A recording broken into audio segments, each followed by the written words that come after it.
بسم اللہ الرحمن الرحیم نحمدہ و نصلی علی رسولہ الکریم اما بعد۔ آج کے سبق میں ہم آپ کو یہ بتائیں گے کہ کون سی کتابیں ایسی ہیں جو معتبر ہیں اور کون سی ہیں جو معتبر نہیں ہیں۔ ایک مفتی کو چاہیے کہ وہ ہمیشہ معتبر کتابوں سے فتویٰ دے اور غیر معتبر کتابوں سے احتیاط کرے، اس سے دور رہے۔ وہ کتابیں معتبر ہیں جو بڑے مفتیان کرام ہیں اور جو محقق علماء کرام ہیں اپنے فتاویٰ میں، اپنے رسائل میں، فقہی رسائل میں اس کا حوالہ دیتے ہیں، وہ مستند و معتبر ہیں۔ اور 6 طرح کی کتابیں ایسی ہیں جو معتبر نہیں ہیں۔ نمبر 1، وہ کتاب جس کے مصنف کے حالات کا علم نہ ہو، اس لیے کہ جب مصنف کے حالات کا علم نہیں ہے تو ہم اس کی کتاب پر اعتماد بھی نہیں کر سکتے، جیسے خلاصہ کیدانی ہے، خزانۃ الروایات ہے، کوہستانی ہے، ملا مسکین کی شرح الکنز ہے، کنز کی شرح جو ملا مسکین نے لکھی ہے۔ یہ کتابیں ایسی ہیں کہ ان پر ہم اس لیے اعتبار نہیں کر سکتے کہ ان کے مصنف کون تھے، ان کے زیادہ حالات کا ہمیں علم نہیں ہے۔ تو یہ چیز آج کے دور میں بھی دیکھی جا سکتی ہے۔ اگر آپ کے ہاتھ میں کوئی کتاب ہے، آپ کو معلوم ہی نہیں ہے کہ ان کے مصنف کون ہیں، تو آپ یا تو کہ بڑے علماء کرام سے معلوم کریں، اگر بڑے علماء بتا دیں بھئی ہاں یہ مستند ہیں، پھر تو آپ اس کو پڑھیں۔ لیکن اگر بڑے علماء بھی نہیں جانتے کہ یہ کون ہیں، تو پھر جب اس کے حالات کا علم نہیں ہے تو پھر اس کی کتاب سے استفادہ بھی مناسب نہیں ہوگا، اس لیے کہ اس میں کیا لکھا ہو کیا نہ لکھا ہو۔ کوہستانی بڑے مشہور ہیں، ان کی کتابوں کے حوالے بھی آتے ہیں، ان کی تحریرات کے حوالے آتے ہیں، لیکن ان کے بارے میں آتا ہے کہ یہ ایک دلال تھے کتابوں کے، یعنی کتاب بیچنے والے تھے، کتاب فروش تھے۔ تو وہ جو کتابیں پڑھتے رہتے تھے، اب وہ فرق نہیں کر پاتے تھے کہ کون سی صحیح روایت ہے کون سی ضعیف روایت ہے، اور بس وہ پڑھتے پڑھتے مطالعہ ان کے اتنا زیادہ ہو گیا کہ خود انہوں نے کتابیں لکھنا شروع کر دی۔ لیکن کیونکہ وہ علماء میں سے نہیں تھے، اس لیے وہ انہوں نے رتب و یابس سے نہیں، ضعیف، کمزور اور ہر طرح کی روایت جمع کر دی۔ دوسری چیز ہے کہ کوئی کتاب ایسی ہو کہ اس میں ضعیف، صحیح، ہر طرح کی روایت جمع ہو۔ مصنف کے حالات کا تو علم ہو، مصنف پتہ ہو کون ہے، لیکن مشہور بھی ہوں، لیکن ان کی کتابوں سے ہم استفادہ اس لیے نہیں کر سکتے کہ انہوں نے اتنے بڑے عالم ہونے کے باوجود بھی صحیح اور ضعیف کا لحاظ نہیں رکھا۔ جیسے کہ کنیہ ہے علامہ ظاہری کی، اور الحاوی ہے علامہ ظاہری کی، کنز العباد فی شرح الاوراد، مطالب المؤمنین، فتاوی صوفیہ، فتاوی طوری، فتاوی ابن نجیم۔ یہ سب کتابیں ایسی ہیں کہ اس میں رتب و یابس کو جمع کر دیا گیا ہے، اگرچہ مصنف کے حالات کا ہمیں علم ہے۔ علامہ ابن نجیم بڑے عالم ہیں اور ظاہری بڑے عالم ہیں، معتزلی عقیدے کے تھے لیکن تھے حنفی۔ تو ان کی کتابوں میں صحیح ضعیف ہر طرح کی روایت ہے، حتیٰ کہ ظاہری نے اپنی کتابوں میں جو معتزلی عقائد کو بھی شامل کرنے کی کوشش کی ہے۔ ان دونوں قسموں کی کتابوں کا حکم یہ ہے کہ آنکھیں بند کر کے اس کا حوالہ نہیں دے سکتے، جب تک کسی معتبر کتاب سے تائید نہ ہو جائے، تو اس وقت تک یعنی کہ ایک مسئلہ معتبر کتابوں میں موجود ہے، اور فتاوی ابن نجیم میں اور حاوی میں، کنیہ میں، کوہستانی میں بھی موجود ہے، اور شرح مسکین ملا کنز کے اندر، ملا مسکین کی جو شرح کنز اس میں بھی موجود ہے۔ تو پھر تو آپ اس کا حوالہ دے سکتے ہیں، لیکن وہ مسئلہ جو صرف اسی کتاب میں، انہی کتابوں میں ہے، تو آپ جو ہے اس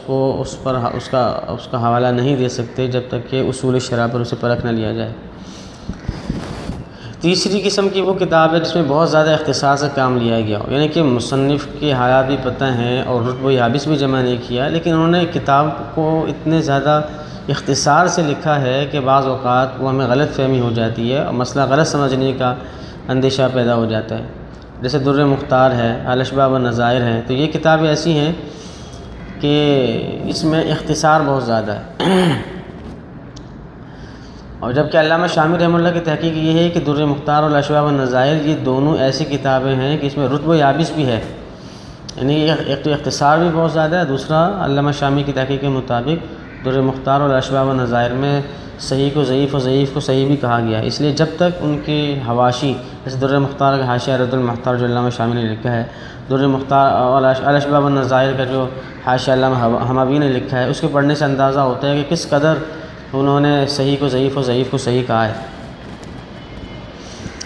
تو اس تیسری قسم کا بھی حکم یہی ہے کہ جب تک مکمل طریقے سے حواشی سے مسئلہ سمجھ نہ لیا جائے اور پرکھ نہ لیا جائے، اس وقت تک ہم اس کو مستند نہ سمجھیں۔ چوتھی قسم کی کتاب ہے وہ کتابیں جن کی مصنف کے حالات کا بھی علم ہے اور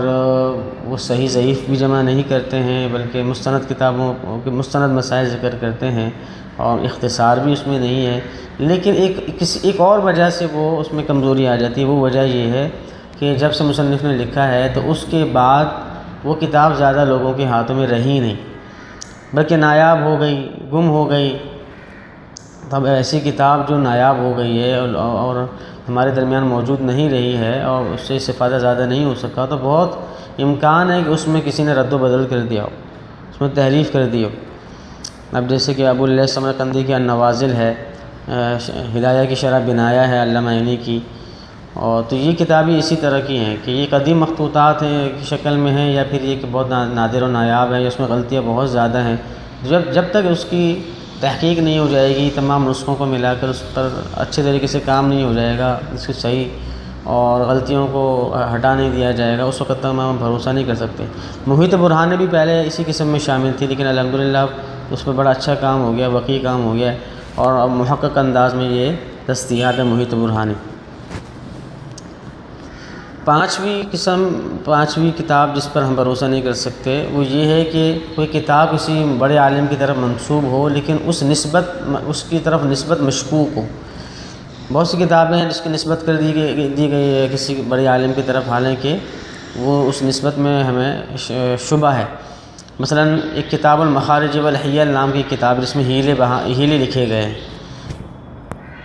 اور اس کی نسبت امام ابو یوسف رحمہ اللہ کی طرف کی گئی ہے، حالانکہ نسبت بہت مشکوک ہے۔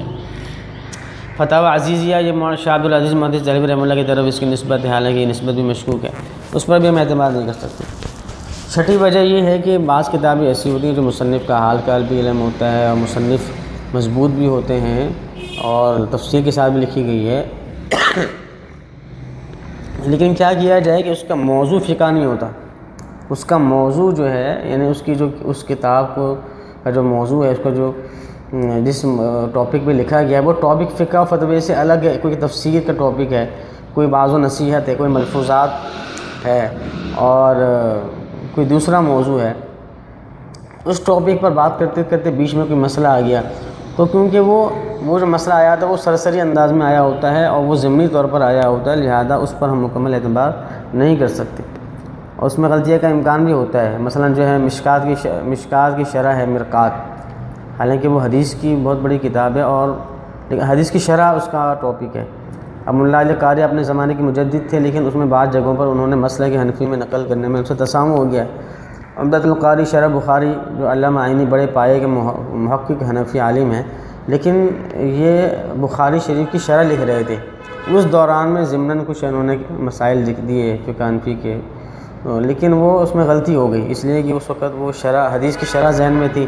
تو جو مسئلہ ہے فقہی مسئلہ وہ اس میں غلطی کر گئے۔ تو جب آدمی فقہ و فتوی ہی کے متعلق بات کر رہا ہوتا ہے تو اس کا ذہن زیادہ حاضر ہوتا ہے اور کتابیں بھی موجود ہوتی ہیں،